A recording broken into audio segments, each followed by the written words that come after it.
Well, Marines, Aliens Fireteam Elite 2 is almost here. It launches on August the 25th, which is 1 week from today, and the early word has been rolling in from people who have gone hands-on with it. So the question everybody is circling is whether this is a real sequel or the first game again with a fourth player bolted on, because the original had its fans, but nobody would call it a classic. Today we are going through everything the previews are saying, what they loved, and what they are worried about. I will also show you where the opinions genuinely split, because on two of these, there is real pushback. No spoilers here. What we do have is a solid run of hands-on previews. Outlets have played sections at Summer Game Fest and in dedicated preview sessions. A few have now published what they are calling final impressions before the review. That is a decent sample, but it is still slices rather than a full playthrough. Everything you hear me relay today is somebody else's impression of part of the game. We will not really know how it holds together until people have the whole thing in their hands. So where does this one sit? Fireteam Elite 2 takes place 5 years after the first game. That puts it roughly 28 years after the events of the Aliens film, which is a long way down the timeline.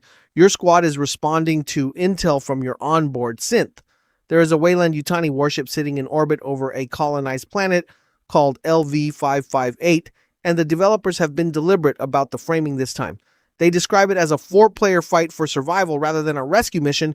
That is a darker setup than the first game had, and the preview suggests the tone follows it. To understand why people are cautiously optimistic, it helps to remember where the first one landed. Fireteam Elite came out in 2021 from the same studio, Cold Iron. It reviewed reasonably and it found an audience, but the criticisms were consistent. 3-player squads felt thin. The AI teammates you got when playing alone were weak enough that plenty of people just did not bother solo. And the mission structure got repetitive faster than it should have. Hold on to that last one because it is going to come back later in this video. What matters right now is that almost every headline change in the sequel maps directly onto one of those complaints. That is usually a good sign. The headline change is squad size. You get 4 players now instead of 3, and the previews are clear that this is not just one extra gun. It changes how encounters are built and how you have to hold a space. MP1's titled their hands on a bigger bug hunt, and that is roughly the consensus. Everything is scaled up to account for the extra body. There is full cross-platform co-op and cross-platform voice chat as well.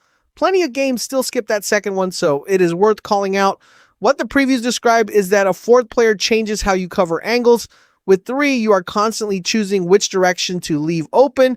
With 4, you can actually hold a room, which is a different feeling entirely. And for anyone who cannot reliably field 3 friends, there is a genuinely important improvement here that we will come back to shortly. On the shooting itself, the impressions are consistently positive. The phrases that keep coming back are an expanded arsenal and tightened gunplay. So the guns feel better than they did, and there are more of them. You carry a primary alongside a signature weapon tied to your class, and sidearms are fully customizable for the first time. Underneath that sits a new element-based modification system, so damage types actually matter now. What I have not seen anyone claim is that the shooting is exceptional. The read is more that it is solid and much improved, which for a co-op shooter is honestly what you need. It has to feel good for 100 hours, not for a highlight reel. That element system deserves its own moment because it is the thing most likely to keep the shooting interesting. Damage types are a genuine pillar this time rather than a stat on a card. You have cryo and electric, plus incendiary and piercing. Different enemies answer to different ones. The clearest public example is the pulse rifle in the Alien Romulus pack. It carries a cryo underbarrel that can immobilize enemies and then shatter them. Fully upgraded weapons also gain augments for ammo modifiers, and sidearms have their own augment slots. So the loadout screen is doing more work than it did in the first game. Whether that translates into people actually swapping builds is an open question. Plenty of players will just find one gun they like and never move off it. The enemy design is where the previews get more enthusiastic. The roster has been expanded thoughtfully rather than just padded out. The reviewers describe more adaptive aliens that actually test how you route through a space, so you cannot just learn one path and repeat it. On top of that, you now face human threats.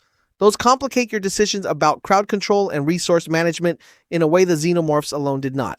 The returning drone, crusher, and striker are joined by new roles built to break up squads.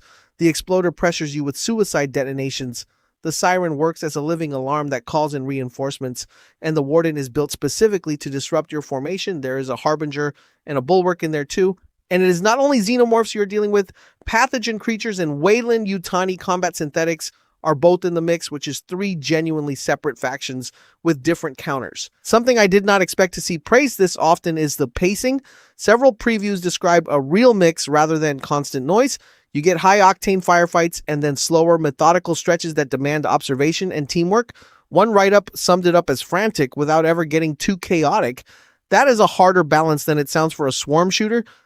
Screen Rant went further and called it hard and harrowing, describing it as a perfect counterweight to Alien Isolation. That is a striking comparison because those two games are doing almost opposite things. One is you hiding from a single creature. This is 4 of you holding a corridor against 40. What I take from that is the atmosphere survived the scale up. The worry with any co-op shooter is that 4 players and a lot of ammunition kills the tension completely. The early word suggests it has not, at least in the sections people have played. Now, this one matters more than it might sound. If you play solo, the game fills your squad with AI teammates.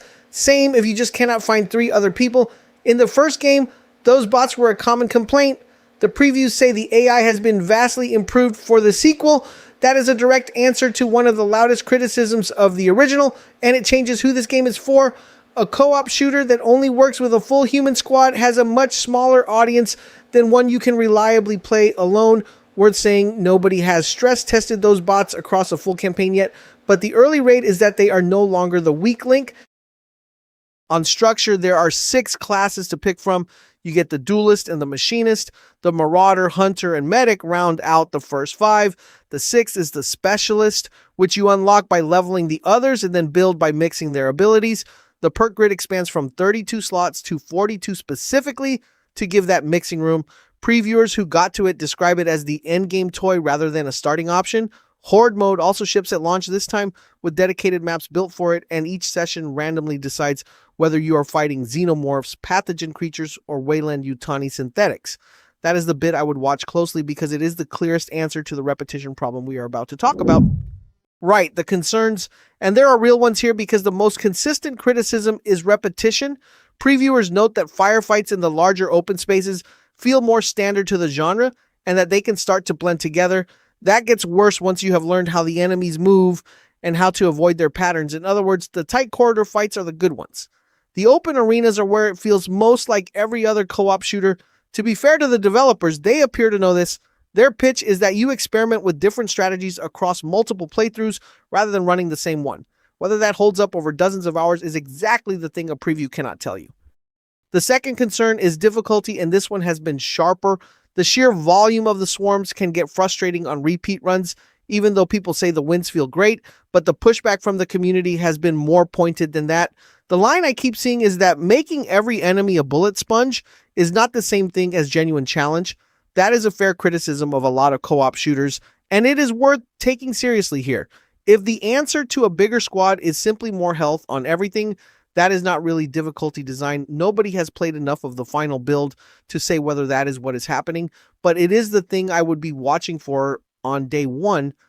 Quickly on the practical side, it launches August the 25th on PlayStation 5 and Xbox Series X and S on PC. That covers both Steam and the Epic Games Store. The standard edition is $49.99, which is $10 under the usual asking price.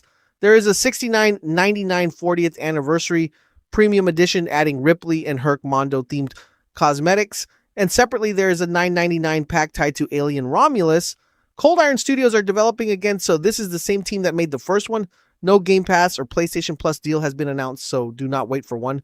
And Friendly Fire is a toggle, which is worth knowing before you hand a rocket launcher to somebody you have never met. So where does that leave us a week out? But the shape of the early word is fairly clear. Everybody agrees it is a genuine improvement on the first game rather than a repackage. The gunplay is better and the enemies are smarter, and the solo experience is no longer an afterthought. What nobody is claiming is that it is a masterpiece. One preview described it as a lazy Sunday game, something you spend a couple of hours on with friends. Honestly, that sounds about right, and there is nothing wrong with it. The open question is whether the repetition sets in at hour 10 or hour 50. If you love the first game, everything you complained about has been addressed on paper. If you bounced off it, the honest answer is that we still do not know whether the fixes go deep enough, and we will not know that until people have played the whole thing. And that is the early word on Aliens Fireteam Elite 2. One last reminder before we go, Nothing in this video came from a finished review because there are not any yet. These are impressions from slices of a game nobody has completed. So treat all of it as encouraging rather than settled. We have got a before you buy landing a few days before launch with my full take. So subscribe and turn on notifications if you want that. Now, I want to hear from you down in the comments. Which class are you starting with, and are you going in with a full squad or trusting the bots? And for anyone who played the first game, does a fourth player and better AI fix what was wrong with it? Thank you all so much for watching, and I will see you in the next one.